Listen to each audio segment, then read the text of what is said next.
کوٹھی کے خوبصورت لان میں سردی کی ایک دوپہر میں اور علی بھائی بیٹھے گفتگو کر رہے تھے۔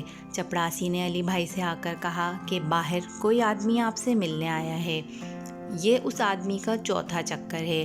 علی بھائی نے اسے بلوا لیا۔ کاروباری سا آدمی ہے، لباس صاف ستھرا مگر چہرے پر پریشانی سی جھلک رہی تھی۔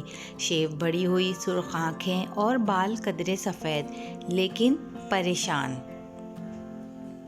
وہ سلام کر کے کرسی پر بیٹھ گیا تو علی بھائی نے کہا، جی فرمائیے۔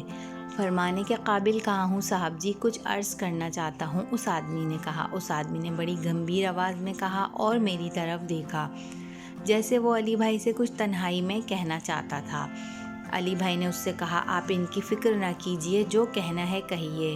اس آدمی نے کہا، چوبر جی میں میری برف کی فیکٹری ہے علی صاحب جی، لیکن کاروباری حماقتوں کے سبب اب وہ میرے ہاتھ سے جا رہی ہے۔ کیوں، کیسے جا رہی ہے؟ علی بھائی نے تفصیل جاننے کے لیے پوچھا۔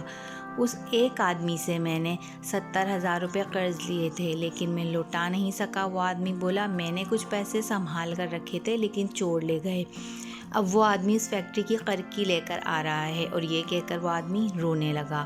علی بھائی اسے غور سے دیکھتے رہے اور اس سے کہنے لگے، آپ کا برف خانہ میانی صاحب والی سڑک سے ملحقہ تو نہیں؟ جی جی، وہی آدمی بولا۔ علی بھائی، میں صاحب اولاد ہوں، اگر یہ فیکٹری چلی گئی تو میرا گھر برباد ہو جائے گا۔ میں مجبور ہو کر آپ کے پاس آیا ہوں، فرمائیے میں کیا کر سکتا ہوں؟ میرے پاس 20,000 ہیں، 50,000 آپ مجھے ادھار دے دیں، میں آپ کو قسطوں میں لوٹا دوں گا، اس آدمی نے کہا۔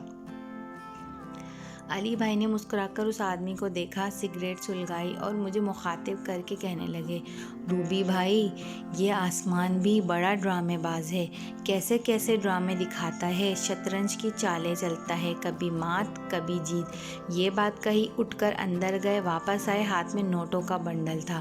اس آدمی سے کہنے لگے، پہلے تو آپ کی داڑھی ہوتی تھی۔ وہ آدمی حیران رہ گیا اور چونک کر کہنے لگا، جی یہ بہت پرانی بات ہے۔ جی میں پرانی بات ہی کر رہا ہوں۔ علی بھائی اچانک کہیں کھو گئے، سگریٹ کا دھواں چھوڑ کر کچھ تلاش کرتے رہے اور پھر اس آدمی سے کہنے لگے، آپ کے پاس 3 روپے ٹوٹے ہوئے ہیں؟ جی جی ہیں۔ اس آدمی نے جیب میں ہاتھ ڈال کر کچھ نوٹ نکالے اور ان میں سے 3 روپے نکال کر علی بھائی کو دیے۔ علی بھائی نے وہ پکڑ لیے اور نوٹوں کا بنڈل اٹھا کر اس آدمی کی طرف بڑھایا۔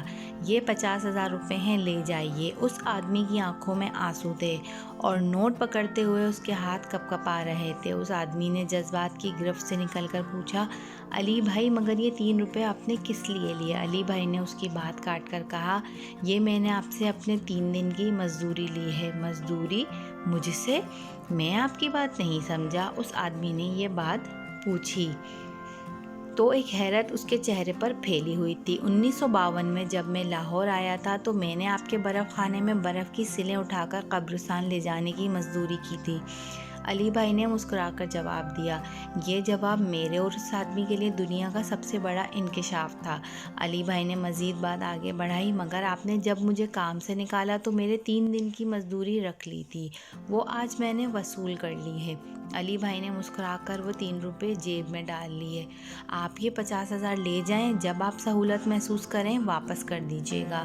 علی بھائی یہ بات کہہ کر مزے سے سگریٹ پینے لگے۔ میں اور وہ آدمی کرسیوں پر یوں بیٹھے تھے جیسے ہم زندہ آدمی نہ ہوں بلکہ فرعون کے عہد کی 2 حنوط شدہ ممیاں کرسی پر رکھی ہوں۔ اس کہانی سے آپ نے یقیناً یہ سیکھا ہوگا، آپ کسی کے ساتھ کچھ بھی دھوکہ کریں، وہ پلٹ کر آپ کے پاس آتا ہے اور آپ بہت برے حالات میں ہو جاتے ہیں۔ تو پلیز اگر ویڈیو اچھی لگی ہے تو چینل کو سبسکرائب کیجیے اور ویڈیو کو لائک اور شیئر کرنا نہیں بھولیں۔